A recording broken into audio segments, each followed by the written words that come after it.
예, 할렐루야, 반갑습니다. 우리 앞뒤 옆에 있는 성도님들과 우리 한번 부활의 증인이 됩시다라고 하면서 인사 한번 나누겠습니다. 부활의 증인이 됩시다. 예, 오늘은 부활절입니다. 너희는 이 모든 일의 증인이라는 제목으로 부활절 하나님 말씀 함께 나누겠습니다. 우리 기독교의 핵심은 부활신앙이죠. 부활신앙.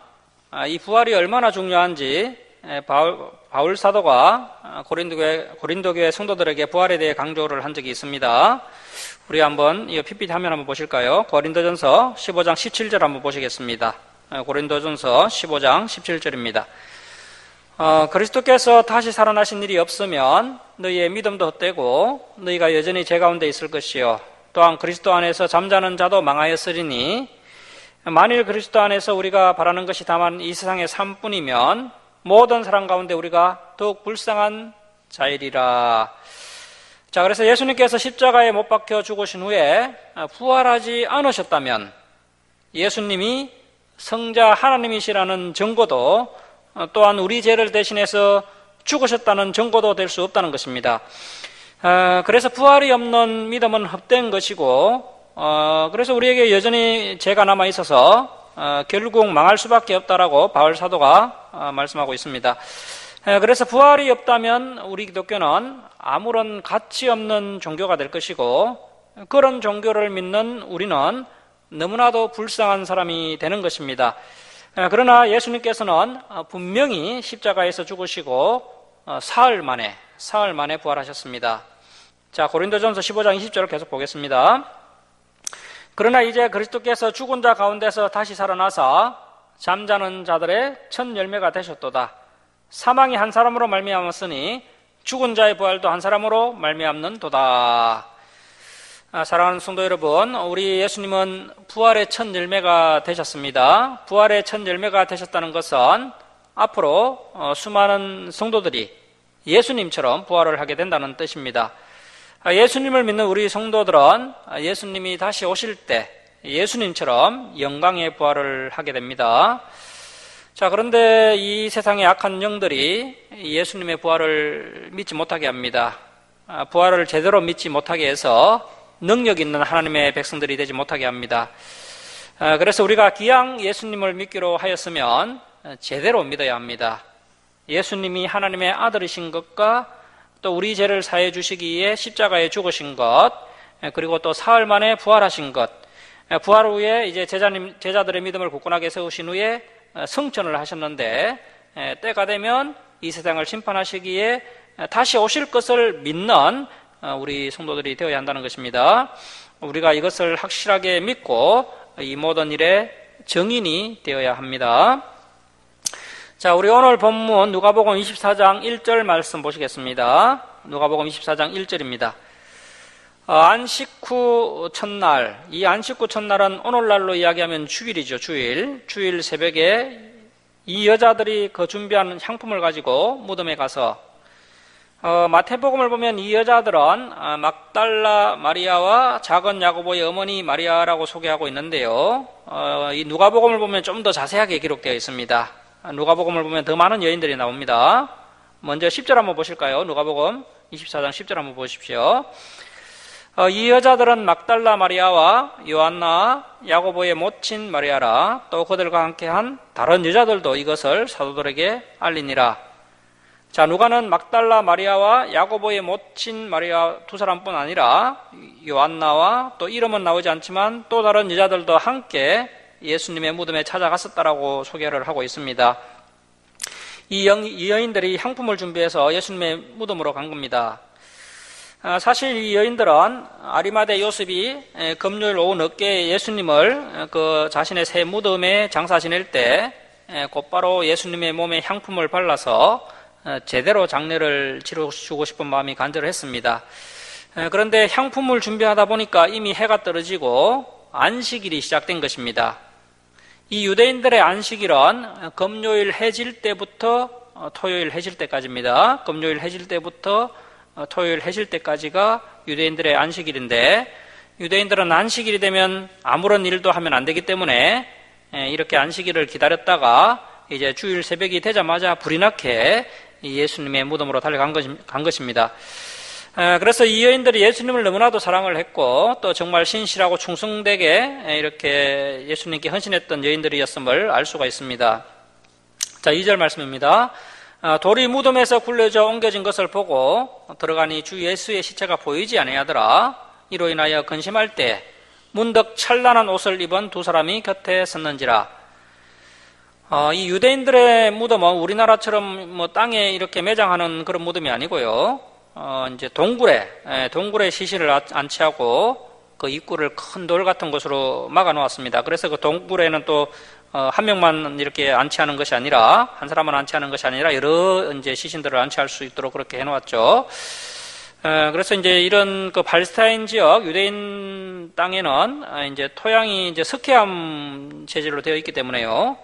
동굴을 파기도 아주 수월하다고 합니다. 그냥 꽃갱이로 파면 된다고 합니다. 그래서 이제 여인들이 이제 무덤으로 가면서 그 무덤을 막은 무거운 돌문을 누가 열어줄까 하면서 걱정을 했는데요. 막상 무덤에 갔더니 이미 돌문이 열려 있었다는 겁니다. 그런데 예수님의 시체는 보이지 않고 찬란한 옷을 입은 두 사람을 만나게 되는데 이 두 사람은 천사들이었습니다. 자, 5절 말씀 보십시오. 여자들이 두려워 얼굴을 땅에 대니 두 사람이 이르되 어찌하여 살아있는 자를 죽은 자 가운데서 찾느냐? 여기 계시지 않고 살아나셨느니라. 자, 여러분, 우리 예수님께서 사망 근세를 이기시고 살아나신 줄 믿으시기 바랍니다. 살아나셨느니라. 갈릴리에 계실 때 너희에게 어떻게 말씀하셨는지를 기억하라. 자, 이 여인들은 모두가 갈릴리에서 온 여인들이죠. 이 여인들은 예수님께서 그 갈릴리에서부터 예루살렘까지 오시면서 설교하신 말씀들을 다 들었습니다. 그래서 천사들이 그때들은 그 주님의 말씀을 기억하라고 이야기하고 있습니다.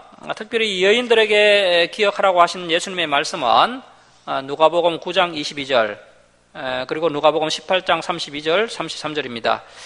여기 한번 적어놓으면 좋겠네요. 누가복음 9장 22절, 누가복음 18장 32절 33절. 우리 한번 보도록 하겠습니다. 누가복음 9장 22절입니다. 여기 PPT 화면 보셔도 되겠네요. 누가복음 9장 22절입니다. 우리 함께 읽겠습니다. 자, 시작. 이러시되 인자가 많은 고난을 받고 장로들과 대제사장들과 서기관들에게 버림받아 죽임을 당하고 제3일에 살아나야 하리라 하시고. 자, 이렇게 예수님께서 분명하게 부활에 대해서 미리 말씀을 하셨다는 것입니다. 자, 그래서 여러분, 우리가 어려운 일을 만났을 때 주님의 말씀, 이 성경 말씀을 기억해야 한다는 것입니다. 그래야 우리가 당하지 않게 됩니다. 자, 그리고 이제 누가복음 18장 32절 33절 보십시오. 우리 화면 보시면서 누가복음 18장 32절 33절 우리 함께 읽겠습니다. 자, 시작.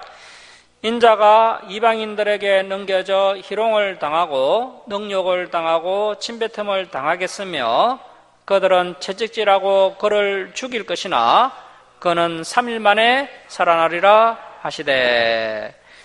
자, 이렇게 두 번씩이나 예수님께서 십자가에서 죽으셨다가 3일 만에 살아나실 것을 미리 말씀을 하셨다는 것입니다.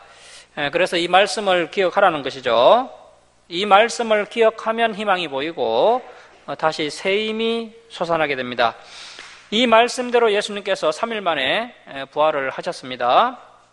자, 다시 누가복음 24장으로 갑니다. 누가복음 24장 7절입니다. 이러시기를 인자가 죄인의 손에 넘겨져 십자가에 못 박히고 제3일에 다시 살아나야 하리라 하셨느니라 한데 그들이 예수의 말씀을 기억하고 무덤에서 돌아가 이 모든 것을 11사도와 다른 모든 이에게 알리니 이 여자들은 막달라 마리아와 요한나와 작은 야고보의 모친 마리아라. 또 그들과 함께 한 다른 여자들도 이것을 사도들에게 알리니라. 예수님의 무덤에 함께 찾아간 여자들 중에는 이제 큰 야고보의 어머니 살로메도 이제 포함이 되어 있었던 것으로 보이고요. 그래서 이제 10절에 보면 이렇게 갈로가 쳐져 있는데 이 갈로가 쳐져 있는 것은 이제 음본에는 없을 것으로 생각되고 이제 음본은 아직 이제 성경책이 발견된 것이 없습니다. 그래서 이제 후대 이제 사본에 이렇게 갈로가 쳐져 있는 것도 있고 없는 것도 있고 이런 말씀들이 있는 것도 있고 없는 것도 있으니까요. 그래서 이렇게 갈로 쳐져 있는 것은 이제 후대에 이렇게 추가된 말씀이다라고 이렇게 이제 표를 해놓은 것으로 보입니다. 그래서 이제 후대에 추가된 그런 말씀으로 보면 될 것 같고요. 자, 11절 말씀 보십시오. 사도들은 그들의 말이 허탄한 듯이 들려 믿지 아니하나 베드로는 일어나 무덤에 달려가서 구부려 들여다보니 세마포만 보이는지라 그 된 일을 놀랍게 여기며 집으로 돌아가니라. 자, 그래서 예수님의 제자들이 이제 예수님의 부활을 믿지 못했던 것입니다. 그래서 이제 베드로가 여인들의 말을 듣고 직접 이제 예수님의 무덤으로 확인하러 달려갑니다. 이때 베드로만 뭐 예수님의 무덤으로 달려간 것은 아니고요. 요한복음을 보면 요한 사도도 함께 달려갑니다. 무덤에 먼저 도착한 사람은 요한이었습니다. 그래서 요한은 또 워낙 꼼꼼한 사람이기 때문에 바로 무덤 안으로 들어가지 않고요. 현장 보존을 하려고 무덤 밖에서 이렇게 무덤 안을 세밀하게 들여다보면서 살폈습니다. 그런데 이 베드로는 또 나중에 도착을 했지만 곧바로 무덤 안으로 뛰어 들어갔다고 이제 요한복음에 기록되어 있죠. 그래서 이제 베드로의 성품은요, 일단 행동부터 먼저 하는 사람이었습니다. 자, 그래서 어떤 사람은 생각한 후에 달려가는 사람이 있고요. 또 어떤 사람은 먼저 달려간 후에 생각을 하는 사람이 있다는 겁니다. 물론 우리가 처음에 이제 진리에 처음 입문할 때는 냉철하게 이성적으로 잘 생각하고 잘 분별한 후에 믿을 것을 믿어야 되겠죠. 하지만 진리 안에 들어온 이후에는 이제 다르다는 것입니다. 진리 안에 들어온 이후에는 우리가 적극적으로 달려가는 신앙인이 되어야 한다는 것입니다. 자, 그래서 베드로가 급한 성품 때문에 처음에는 이런저런 실수를 많이 했지만 나중에 이 베드로의 급한 성품은 재빠르고 적극적인 신앙이 되었습니다. 그래서 이것이 베드로의 큰 강점이 되었습니다. 그래서 이제 베드로가 하나님께 귀하게 쓰임받는 그런 모습을 볼 수가 있습니다. 그래서 이제 본문의 여인들과 또 아리마대 요셉 그리고 베드로 같은 사람들은요, 일단 행동부터 먼저 하는 사람들이었습니다. 여러 가지 어려운 현실들을 계속해서 생각만 하고 고민을 하고 있으면 아무 일도 할 수가 없습니다. 계산기 두드리면서 자신의 이익을 생각한다면 도저히 할 수가 없는 행동들이었습니다. 그래서 진리 안에 들어왔을 때 적극적으로 달려가는 태도가 가장 좋은 태도라는 것입니다. 자, 이제 13절부터 35절까지는 엠마오로 가는 두 제자에게 예수님께서 나타나신 장면이 나옵니다. 자, 13절 말씀 보십시오. 그날에 그들 중 둘이 예루살렘에서 25里되는 엠마오라 하는 마을로 가면서 이 모든 된 일을 서로 이야기하더라. 자, 여기서 제자 2명 중에 한 명은 글로바라는 사람이었고 다른 한 명은 누군지 알 수가 없습니다. 이 2명의 제자가 엠마오라는 마을로 가는데요, 아마도 낙심을 해서 신앙생활을 청산하고 고향으로 돌아가는 것 같습니다. 고향으로 돌아가면서 예수님께서 십자가에서 죽으신 이야기, 또 예수님의 십체가 없어진 이야기, 그리고 여인들이 천사를 통해 예수님이 살아나셨다는 말을 들은 이야기, 이런저런 이야기를 하면서 두 제자가 엠마오로 내려가고 있었습니다. 자, 15절입니다. 그들이 서로 이야기하며 문의할 때에 예수께서 가까이 이르러 그들과 동행하시나 그들의 눈이 가려져서 그인 줄을 알아보지 못하거늘. 자, 예수님께서 이 두 제자들에게 다가와서 동행을 하셨지만 이 두 제자는 예수님을 알아보지 못합니다. 예수님의 그 부활하신 모습이 평소 모습과는 많이 다른 모습이기도 했지만 현재 이 두 제자들의 그 영적인 눈이 가려져 있었기 때문에 예수님을 알아보지 못한 것으로 보입니다. 자, 17절입니다. 예수께서 이르시되 너희가 길 가면서 서로 주고받고 하는 이야기가 무엇이냐 하시니 두 사람이 슬픈 빛을 띠고 머물러 서더라. 자, 이 두 제자가 얼굴에 슬픈 빛을 띠고 있었습니다. 이 두 제자는 예수님의 부활에 대해 전혀 믿지 못했고 예수님이 십자가에서 돌아가신 것만 생각하면서 깊은 시류에 빠져 있는 것을 볼 수가 있습니다. 자, 18절입니다. 그 한 사람이 글로바라 하는 자가 대답하여 이르되 당신이 예루살렘에 체류하면서도 요즘 거기서 된 일을 혼자만 알지 못하느냐? 이르시되 무슨 일이냐? 이르되 나사렛 예수의 일이니 그는 하나님과 모든 백성 앞에서 말과 일에 능하신 선지자이거늘. 이 당시에 그 예수라는 이름은요, 너무나 흔한 이름이었습니다. 그래서 이제 구분하기 위해서 나사렛 출신 예수, 그래서 나사렛 예수라고 분명히 구분해서 이야기를 하고 있는 겁니다. 이 제자들은 예수님을 아직도 말과 일에 능한 선지자 정도로 인식을 하고 있습니다. 예수님이 어떤 분인지 제대로 인식하지 못하고 있었던 것입니다. 자, 20절 보시면 우리 대제사장들과 관리들이 사형 판결에 넘겨주어 십자가에 못 박았느니라. 우리는 이 사람이 이스라엘을 속량할 자라고 바랐노라. 자, 그래서 제자들이 아직도 예수님을 메시아로 믿지를 못하고 있는 거죠. 단지 메시아로 바랬다는 것입니다. 메시아로 바랬는데 그만 십자가에 돌아가셨다는 것이죠. 자, 계속 보시면 이뿐 아니라 이 일이 일어난 지가 사흘째요. 자, 그러니까 이 제자들이 엠마오로 내려가고 있는 시점이 주일 오후죠, 오후. 더 놀라운 것은 이 사람들이 예수님이 다시 살아나셨다는 소식을 들었음에도 그것을 믿지 못했기 때문에 이렇게 고향으로 엠마오로 내려가고 있는 것입니다. 두 제자들은 이제 모든 것들이 다 끝났다고 생각하고는 낙향을 하고 있는 겁니다. 자, 22절입니다. 또한 우리 중에 어떤 여자들이 우리로 놀라게 하였으니 이는 그들이 새벽에 무덤에 갔다가 그의 시체는 보지 못하고 와서 그가 살아나셨다 하는 천사들의 나타남을 보았다 함이라. 자, 이 두 제자는요, 예수님이 살아나셨다는 말을 분명히 듣고도 예수님의 부활을 믿지 못하고 지금 엠마오로 내려가고 있습니다. 자, 24절입니다. 또 우리와 함께한 자 중에 두어 사람이, 이 두어 사람이 바로 베드로와 요한이죠. 베드로와 요한이 무덤에 과연 제자들이 말한 바 같음을 보았으나 예수는 보지 못하였느니라 하거늘. 자, 이렇게 믿지 못하는 두 제자를 이제 예수님께서 책망을 하십니다. 자, 25절 말씀 보십시오. 이르시되 미련하고 선지자들이 말한 모든 것을 마음에 더디 믿는 자들이여. 예수님께서 믿지 못하는 제자들을 지금 강하게 책망을 하고 계십니다. 당시 예수님을 따르는 대다수의 제자들은 구약 성경을 어느 정도 이해하고 있는 자들이었습니다.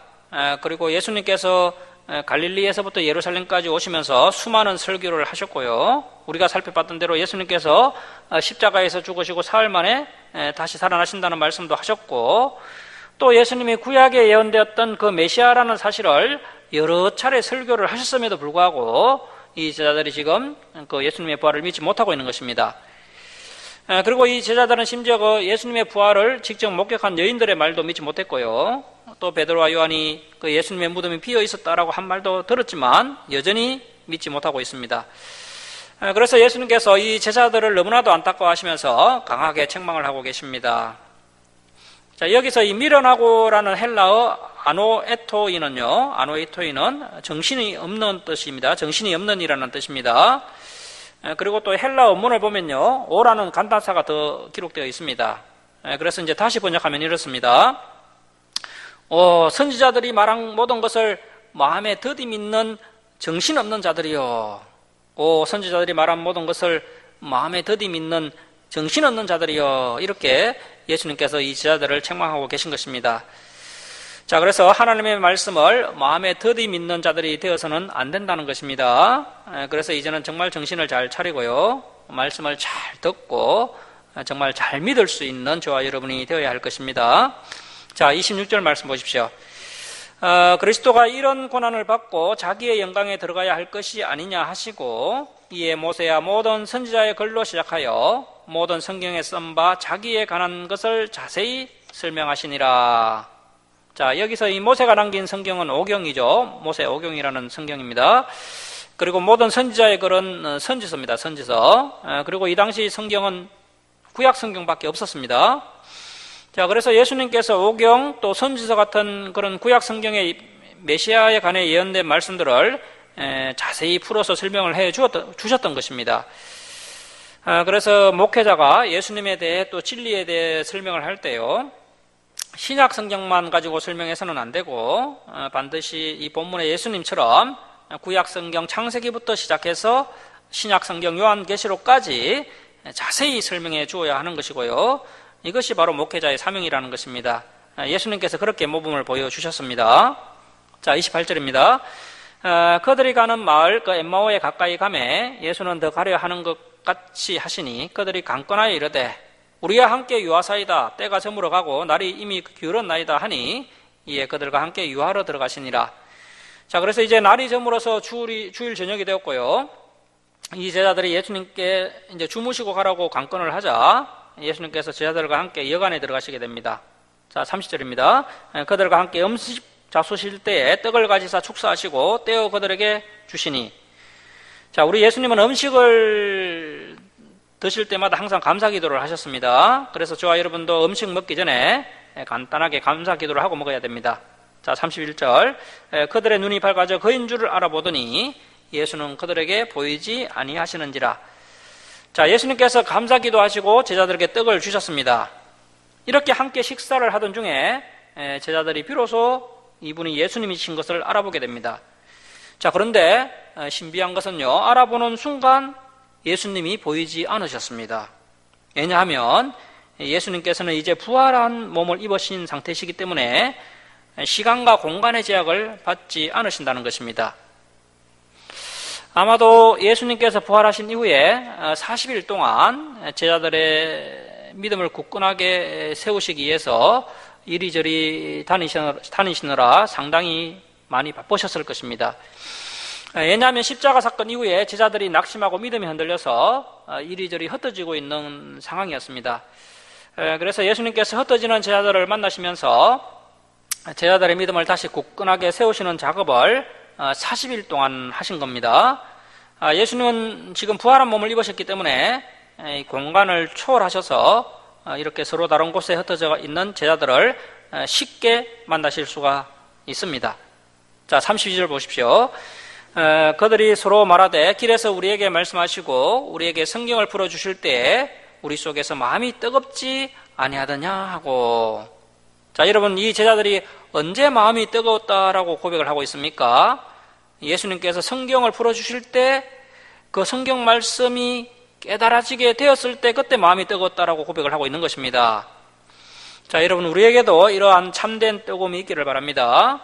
성경을 풀어줄 때 그 말씀이 분명하게 깨달아지면서 우리의 심령이 뜨거워지는 체험이 진정한 뜨거움이고 이것이 진정한 성령의 역사인 것입니다. 자, 33절 말씀 보십시오. 곧 그때로 일어나 예루살렘에 들어가 보니 11제자 및 그들과 함께한 자들이 모여 있어 말하기를 주께서 과연 살아나시고 그 시몬 베드로죠, 베드로에게 보이셨다 하는지라. 두 사람도 길에서 된 일과 예수께서 떡을 떼심으로 자기들에게 알려지신 것을 말하더라. 자, 이렇게 해서 엠마오로 낙향하는 두 제자들은 예수님을 만난 이후에 곧바로 다시 예루살렘으로 돌아갑니다. 그래서 자신들이 예수님을 만났던 경험을 다른 제자들과 나누게 됩니다. 자, 이제 36절부터 49절까지는 11제자에게 예수님께서 나타나시는 그런 장면이 나옵니다. 자, 우리 36절 말씀 우리 함께 읽겠습니다.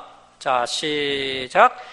이 말을 할 때 예수께서 친히 그들 가운데 서서 이르시되 너희에게 평강이 있을지어다 하시니. 자, 예루살렘에서 엠마오까지 한 3시간 정도 되는 거리였고요. 그래서 엠마오로 가는 제자들이 다시 예루살렘으로 돌아온 때가 한 밤 10시쯤 되었을 겁니다. 두 제자들이 예수님을 만난 이야기를 하고 있을 때 갑자기 예수님께서 또 나타나셔서 평강이 있을지어다라고 인사를 하십니다. 이 평강이 있을지어다가 히브리어로 샬롬이죠, 샬롬. 그리고 헬라어로는 에이레네입니다, 에이레네. 당시 흔히 사용되는 인사였지만 부활하신 예수님께서 제자들에게 평강이 있을지어다라고 인사하신 것은 그동안 제자들에게 평강이 없었지만 이제 예수님께서 다스리시고 예수님께서 거하시는 곳은 어디든지 평화가 임하게 된다라는 그런 축복의 말씀입니다. 자, 37절 말씀 보십시오. 그들이 놀라고 무서워하여 그 보는 것을 영으로 생각하는지라. 그래서 이제 예수님이 이제 제자들을 만난 장소가 아마도 이제 마가의 다락방으로 보이고요. 그래서 이제 이 제자들이 아직까지 이제 그 부활하신 예수님을 만났지만 아직 부활에 대한 개념도 없고요. 또 우리 예수님께서 부활의 몸을 입으셨다는 그런 사실도 인식을 제대로 하지 못하고 있습니다. 그래서 요한복음 20장 19절을 보면요, 현재 제자들이 유대인들에게 잡혀가는 것이 너무나도 두려워서 그 문을 걸어 잠궈 놓은 상태입니다. 자, 그런데 예수님께서 그 잠궈 놓은 그 문을 통과해서 들어오시니까요, 너무나 놀라고 무서워하고 또 영으로 생각하는 것은 당연한 것이죠. 자, 여러분, 이 부활의 몸은요, 분명히 살과 뼈가 있지만 이 시간과 공간을 초월하는 그런 신비한 몸입니다. 우리가 제대로 참 이 부활의 몸이 이해가 안 되죠. 성경에는 분명히 그렇게 말씀하고 있습니다. 그래서 이제 예수님께서 뭐라고 말씀하시느냐면 38절 말씀 보십시오. 예수께서 이르시되 어찌하여 두려워하며 어찌하여 마음에 의심이 일어나느냐. 내 손과 발을 보고 나인 줄 알라. 또 나를 만져보라. 영은 살과 뼈가 없어되 너희 보는 바와 같이 나는 있느니라. 이 말씀을 하시고 손과 발을 보이시나. 자, 제자들이 예수님의 부활을 의심하고 놀라자 예수님께서 직접 못자국이 있는 손과 발을 보여주시면서 내 손과 발을 만져보라고 말씀을 하십니다. 하지만 제자들이 감히 예수님의 몸을 만지지는 못했을 것입니다.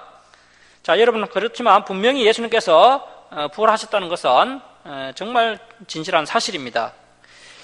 요한복음 20장 17절을 보면요. 요한복음 20장 17절을 보면 마리아가 그 부활하신 예수님을 만났을 때 예수님을 꼭 붙잡자 예수님께서 나를 붙들지 말라라고 말씀하셨고요. 그리고 그 앞에서 그 엠마오로 가는 두 제자와 함께 식사도 하셨죠. 그리고 이제 뒤에 43절을 보면 제자들과 함께 또 생선도 잡수셨고요. 또 그 갈릴리 바다로 고기 잡으러 간 제자들을 찾아가셔서 그 제자들과 함께 또 떡과 생선도 드셨습니다. 그래서 현재 제자들이 예수님의 그 손과 발을 만져서 직접 확인했다라는 말은 없지만요. 예수님께서 분명하게 부활하셨다는 증거가 이렇게 성경에 많이 기록되어 있습니다.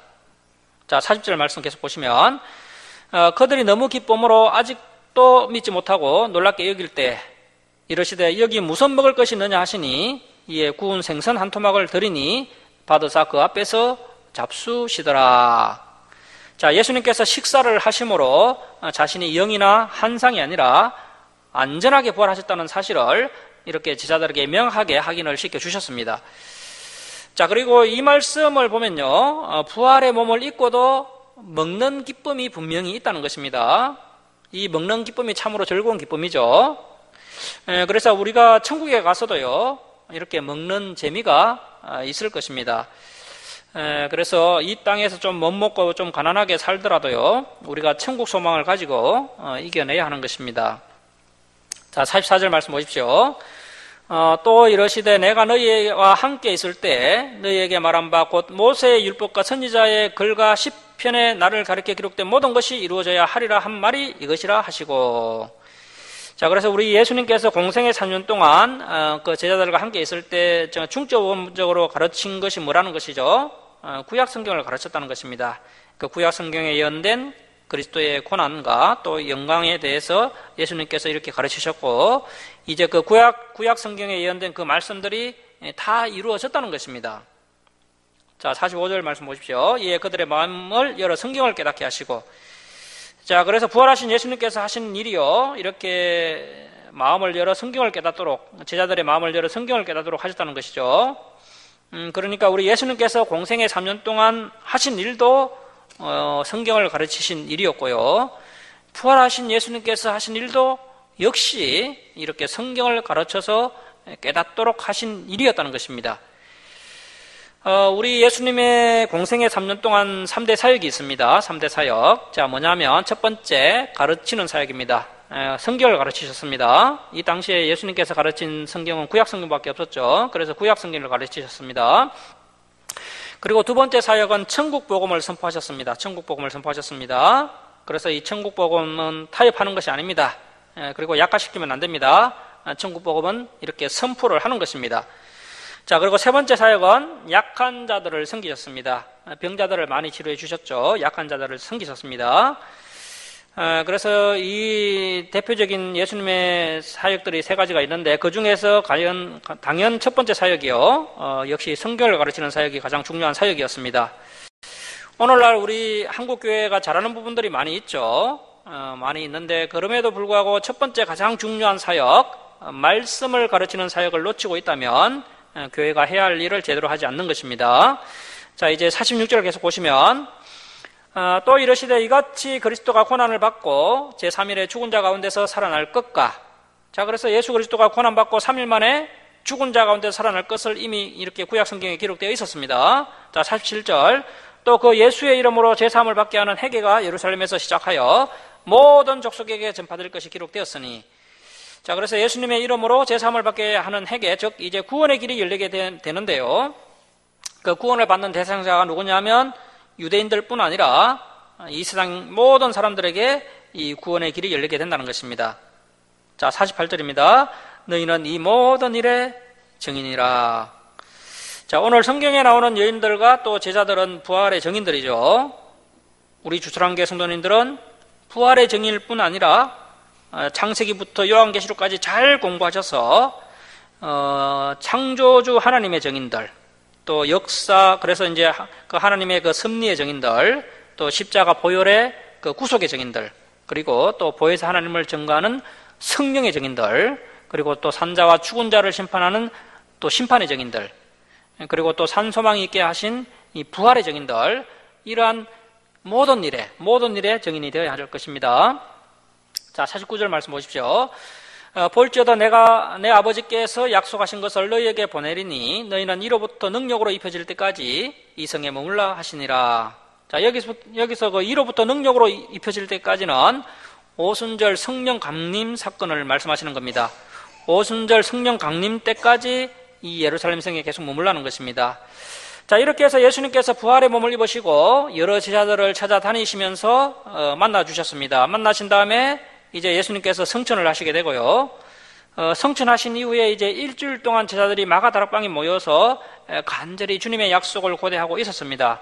마침내 이제 50일째 되었을 때, 오순절이 되었을 때 성령님이 공식적으로 임하시게 되었던 것입니다. 자, 그래서 정리하면은 예수님께서 십자가에서 죽으신 지 사흘 만에 부활하시고 부활하신 주님께서 40일 동안 제자들을 만나러 다니셔서 제자들의 믿음을 다시 세워주셨고요. 그리고 이제 예수님께서 십자가에서 죽으신 지 43일째 이제 예수님께서 성천하시게 되고요. 그로부터 이제 7일이 더 지나서 50일째 되는 날 오순절에 마가다락방에서 성령님이 임하시게 되는 것입니다. 자, 50절 말씀 보십시오. 예수께서 그들을 데리고 베다니 앞까지 나가사 손을 들어 그들에게 축복하시더니, 자, 이 베다니는요 가난한 자들의 집이라는 뜻입니다. 이 베다니가요 나사로, 마르다, 마리아가 사는 동네죠. 그 사도행전을 보면 예수님께서 성천하신 장소가요 감난산이라고 기록되어 있습니다. 그런데 누가복음에는 좀 더 자세하게 감난산 동쪽 기슭에 있는 베다니에서 성천하셨다라고 기록하고 있습니다. 그리고 또 스가랴 14장에 보시면요 예수님께서 재림하실 장소도 기록되어 있는데요, 그 재림하시는 예수님의 발이 감난산에 서게 될 것이다 라고 예언을 하고 있습니다. 자, 그래서 예수님께서 성천하신 곳도 감난산 베다니였고요, 역시 다시 재림하실 곳도 감난산 베다니가 될 것입니다. 자, 예수님께서 이 베다니에서 성천하셨다는 것을 우리가 좀 생각해 볼 필요가 있습니다. 예수님께서 예루살렘에서 마지막 일주일간 공생의 사역을 하신 후에 이제 십자가에 달려 돌아가셨습니다. 그렇다면 예루살렘에 사람이 많으니까요, 많은 사람들이 보고 있는 예루살렘에서 예수님이 성천하시면 더 좋으실 텐데 이렇게 베다니에서 성천하셨다는 것입니다. 자, 여러분, 우리 예수님께서 태어나신 곳이 어디입니까? 저 베들레헴 말구유였죠. 그리고 예수님께서 자라신 곳은 고통받는 흑암의 땅, 저 변방 갈릴리 나사렛이었습니다. 그리고 우리 예수님께서 공생의 3년 사역을 대부분 저 변방 그 갈릴리 가버나움을 중심으로 사역을 하셨고요. 또 일평생 우리 예수님은 가난하게 사셨고, 또 예루살렘 성에 입성하실 때도 가난하셔서 나귀 새끼를 타고 입성을 하셨습니다. 그리고 마지막으로 성천하실 때도 감난산 베다니에서 성천을 하셨습니다. 그리고 또 다시 오실 때도 감난산 베다니에 오실 것입니다. 그래서 예수님의 처음과 중간과 끝이 모두 약하고 가난하고 또 고통받는 자들과 함께 하셨다는 것입니다. 예수님께서 말씀만 그렇게 하신 것이 아니라 실제적으로 그렇게 살아가셨습니다.